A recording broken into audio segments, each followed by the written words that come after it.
with Us, I think I judged it unfairly because the way that Get Out was kind of straightforward, and I was fine with it. It's like I understood the logic, I saw where it went. It had relatively good answers. They even show you the procedure and how how it works in their world and all that kind of stuff.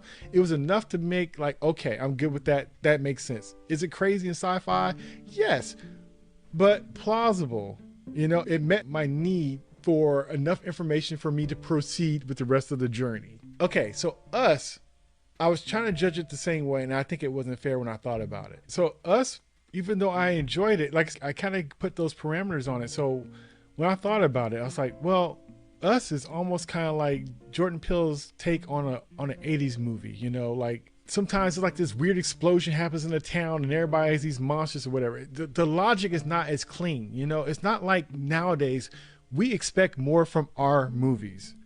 And he even made the movie a retro movie. It's not even like that movie took place necessarily now. It kind of started back in the 80s and stuff. Yeah. Even was talking about how they were shooting the Lost Boys movie at the beach boardwalk during the time. So it even tried to give it that, the Hands Across America. So they had all this throwback references and stuff like that. And so I was judging it as a current movie, expecting more clean answers that I could understand. Instead of just saying, if I tell you this is what it is, they're making these people that's tethered and tied to the people that's above the ground. And it's a secret, government thing that they're doing, and they're making these people.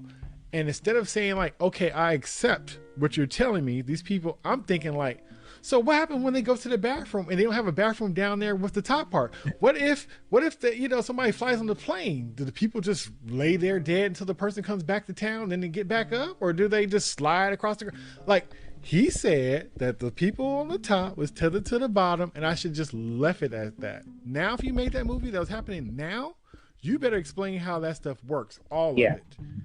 But as an 80s movie, that's a throwback movie, when they tell you that Freddy got burnt and he came back to life, that's what it is.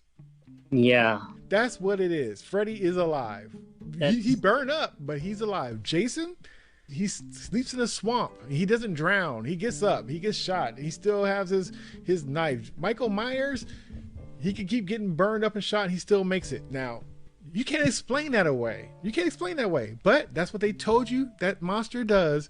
You accept it. So we can't have those kind of monsters today because we would need to know why. It better be a damn robot in there. It better be something. It better be something. Something that we agree upon is the reason that we are going to accept the rest of this situation.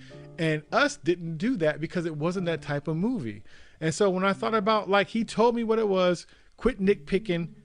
It's supposed to be like an 80s movie. That's what it is. And at the end, it bothered me like they just holding hands at the end because the kid saw the Hands Across America as a child. She thought it was a powerful statement and it was impressionable to her. So of course, the plan of an 8-year-old or the mindset of a kid that was 8 years old and saw that and thought it was a big deal, she would think that was a big plan. She didn't have anything in society to make her grow up, really. She still got the mind. She's smarter than all of them down there. But her mindset is of the child and what she saw as a kid. And that's why they're wearing those jumpsuits, like kind of like Thriller, wearing the one glove like Michael Jackson and all those 80 references, because the plot of a kid would seem like that's a good idea. But a parent looking at them would be like, are you crazy? Well, that doesn't make no sense. But to a kid that's plotting a revolution to uplift the people, yeah, it would seem something like it would make no sense. It'd be corny and they would try this stuff they saw on TV that didn't even work in real life. But I didn't give it that at first. I was like, that don't make any damn sense at all. And I didn't accept the rules that was given to me. And so I feel now that I unfairly judged it. And there's a lot of cool stuff in that movie that if I just let the rules be what they are and I just watch it and take it for what it is, I enjoyed it much better. But when I was watching, I was fighting it the whole time. Yeah, that's always the inner battle that we have when we see movies. Is do we try to force the movie to explain things to us in a way that makes sense to us, versus just accepting whatever the physics and rules of that movie are within the context of the movie. So Like, yeah, you're right. If the way movies are now, there always has to be some kind of a fallback explanation to everything that happens that's out of the ordinary for us to accept as an audience.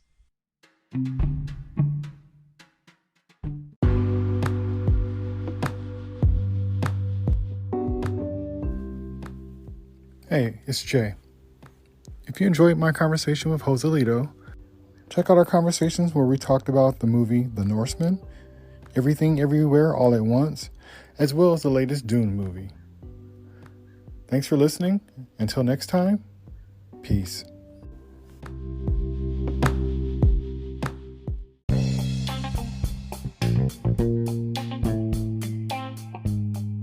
Thanks for listening, and please like and subscribe. Be sure to check out past and future episodes of this show, along with my other shows entitled The Movie Bench Quarterbacking Podcast and The J and Podcast, available now on all streaming platforms. Until next time, peace.